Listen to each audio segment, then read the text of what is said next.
Volvemos a la tertulia. Estamos en este miércoles 12 de agosto del año 2020 con Santiago Soto, Karina Novarese, Agustín Iturralde y Teresa Herrera. Vamos a un segundo tema, enorme asunto, enorme, para el cual nos queda poco tiempo. Vamos entonces a encarar, digamos, un primer abordaje de esto que va a dar para meses en realidad. El director de la Oficina de Planeamiento y Presupuesto, Isaac Alfie, dijo que las prioridades para el presupuesto quinquenal van a ser educación, vivienda y seguridad interna. El lunes de noche, en entrevista con Telemundo, Alfie consideró que desde el punto de vista social va a ser el presupuesto más potente de los últimos años por lejos. El jerarca indicó que el Poder Ejecutivo está abocado a eliminar gastos superfluos que suman decenas de millones de dólares. Cuando usted toma el dinero que va efectivamente al plan social, no se toca. El tema es que todo el exceso de gasto de administración y de autos, combustible, gasto administrativo y demás, eso es lo que se va a bajar. Yo le puedo asegurar que en términos del gasto per cápita en la enseñanza no va a bajar nada. Eso está bastante claro en términos en las definiciones presupuestales. Durante el reportaje, Alfie también señaló que el gobierno trabaja con 3 pilares para elaborar el presupuesto. Generar las condiciones para que el sector privado invierta y produzca empleo, la coordinación institucional para que los recursos sean bien focalizados y tener un programa de enseñanza direccionado a sectores de bajos ingresos y muy bajos ingresos para que reciban educación acorde al siglo XXI. Sostuvo que a través de esos 3 pilares, el objetivo es sacar a la gente de la pobreza de forma sostenible y sustentable. Añadió que las políticas de alivio a la pobreza, medidas solo por ingresos, demostraron ser poco rigurosas y no sacaron a nadie de la pobreza. Sostuvo que la prueba de ello es que la emergencia sanitaria movió un poquito el termómetro y aparecieron 830.000 personas con enormes carencias. Bueno, esta vez van primero los economistas, los tertulianos de esta mesa. ¿Quién va primero? A ver, algunos comentarios en general. Yo creo que de lo que hacías de introducción, Emiliano, creo que hay muchas cosas muy burdas de la entrevista de Alfie. Esta es una primera impresión que vamos a tener sobre este tema, pero es una entrevista. Yo siempre recuerdo las palabras de Danilo de que hay que ser cuidadoso cuando Alfie dice números y cosas y cifras, porque en general es bastante mentiroso con los números y es efectivamente una entrevista en ese sentido muy burda, donde habla de que se movió un poquito la aguja y tenemos 800.000 pobres, y al final de la entrevista dice que es la crisis mundial más grande de los últimos 50 años, la pandemia.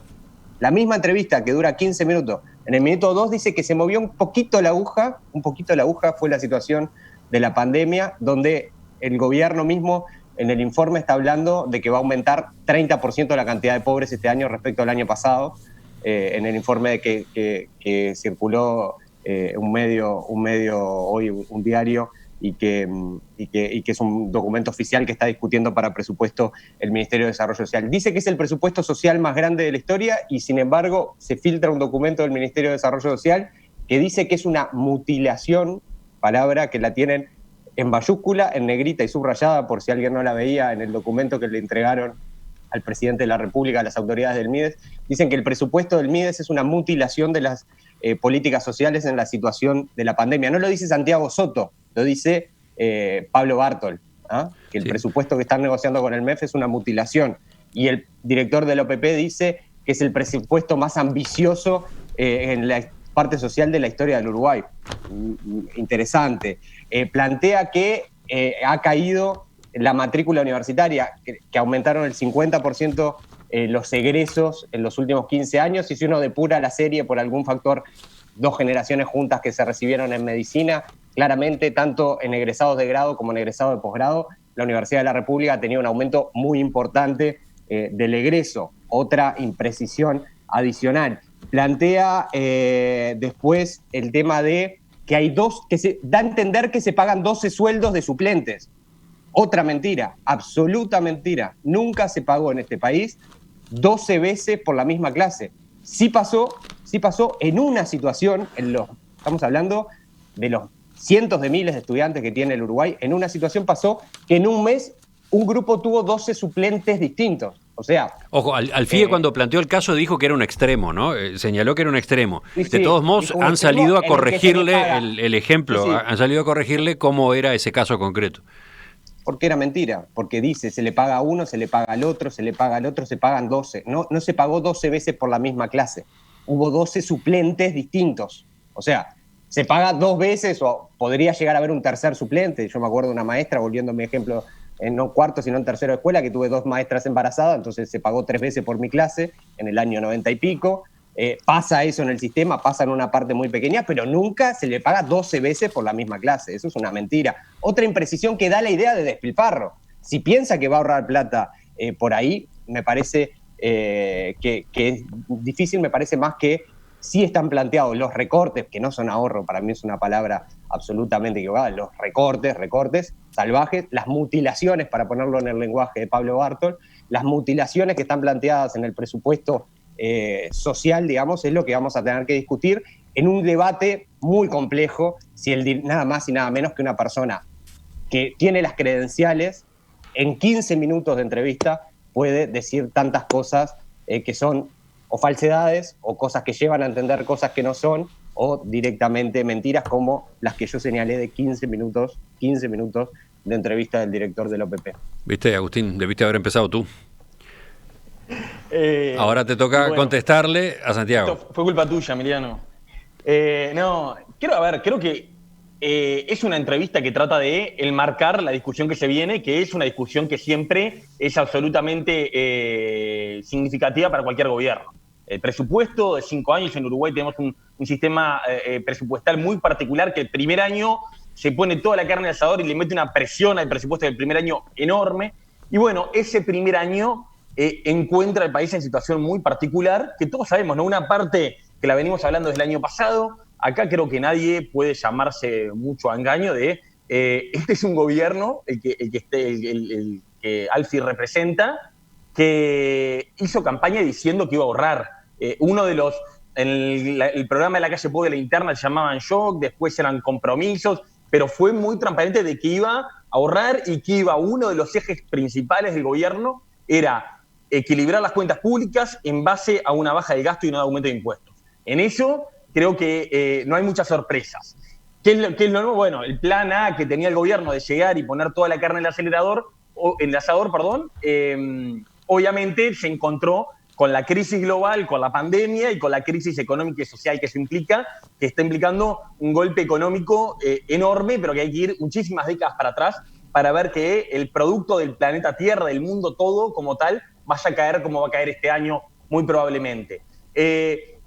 Ahí creo que de lo que yo rescataría un poco de lo que dice Alfie, bueno, yo creo que todos hemos tenido algún acercamiento mayor o menor al sector público, y el sector público no es tan extraño, no es tan distinto a lo que le pasa al sector privado. Cuando hay una etapa de holgura, se generan gorduras.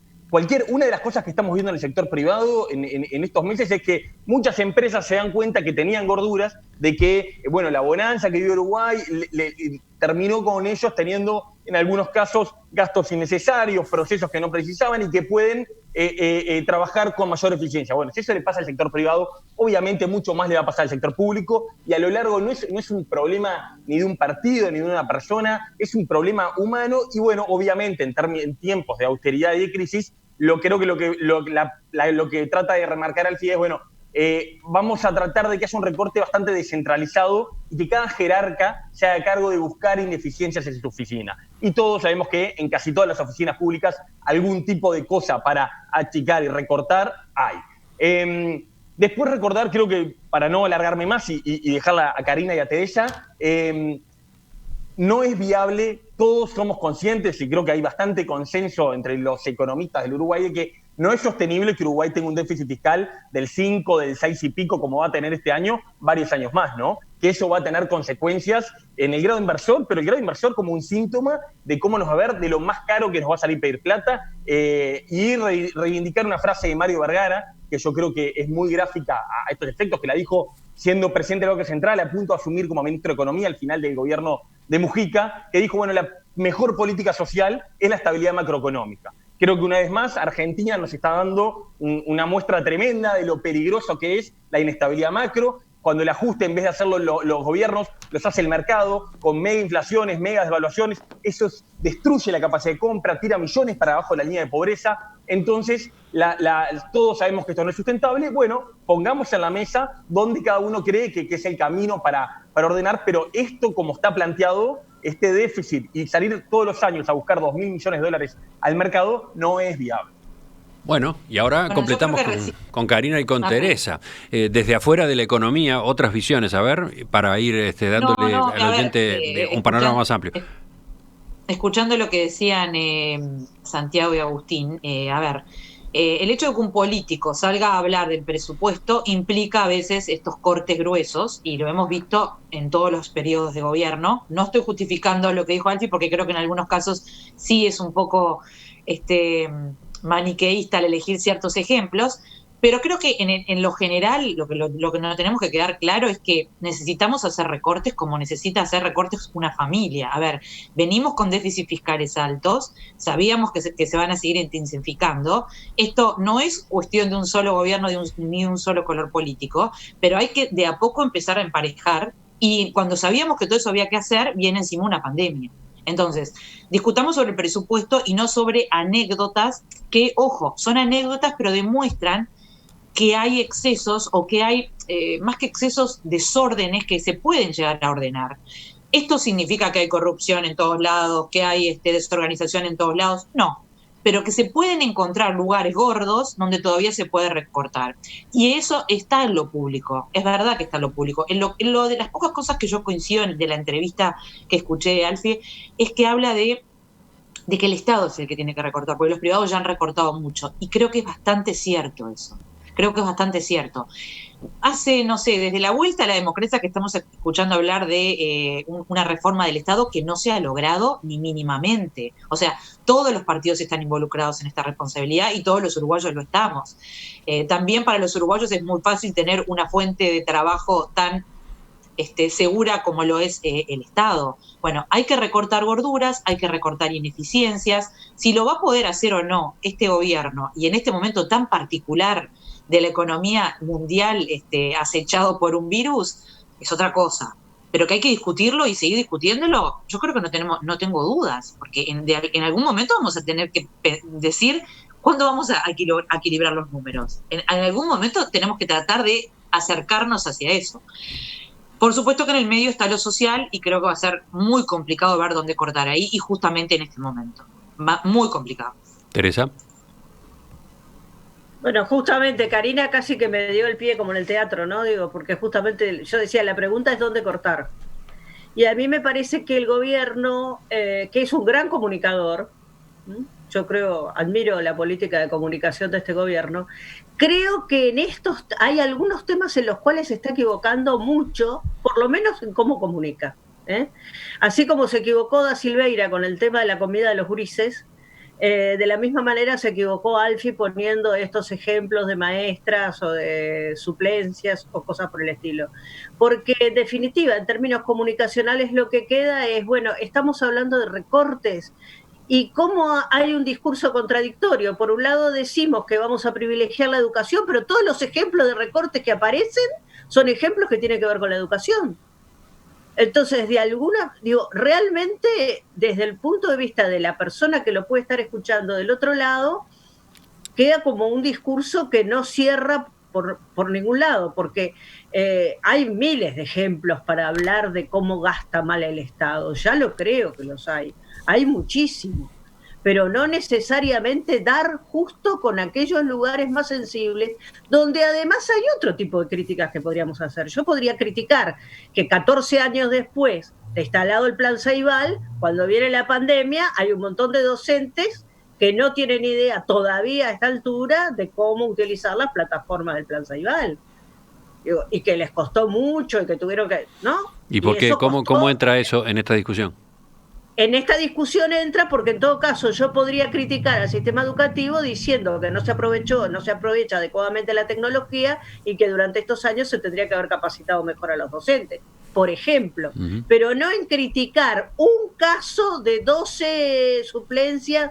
Es decir, O criticar el tema de que se le da de comer a los gurises, es decir, son temas demasiado sensibles como para tratarlos tan ligeramente y sobre todo, insisto, ponerlos como ejemplo de los recortes que tiene que hacer el Estado. A mí se me ocurren muchos más ejemplos de recortes que tiene que hacer el Estado, de recortes que tiene que hacer el Estado en las intendencias, por ejemplo, donde sabemos que se despilfarra el dinero de una forma impresionante. Y ahí le duelen prendas a todos los partidos, no solo al partido que se fue ni al partido que está ahora, en general.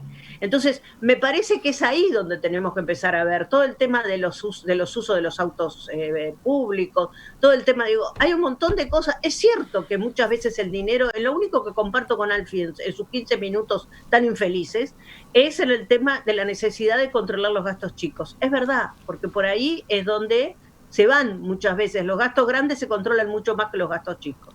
Claro que hay que controlar los gastos chicos y hay que ser eficiente, pero me parece que los ejemplos y los lugares donde se quiere hablar de recortes no son precisamente donde hay que hacerlo, sino donde justamente se necesita en todo caso reforzar la eficiencia, pero no recortar el gasto. Sí, ya sé. Agustín, Santiago, los dos estaban prontos para volver, estaban agazapados ahí para continuar con la discusión después de sus intervenciones iniciales, pero por hoy, el tema lo dejamos acá, volvemos sobre él en esta misma mesa quizás, pero dentro de unos días, la semana que viene, ¿por qué no?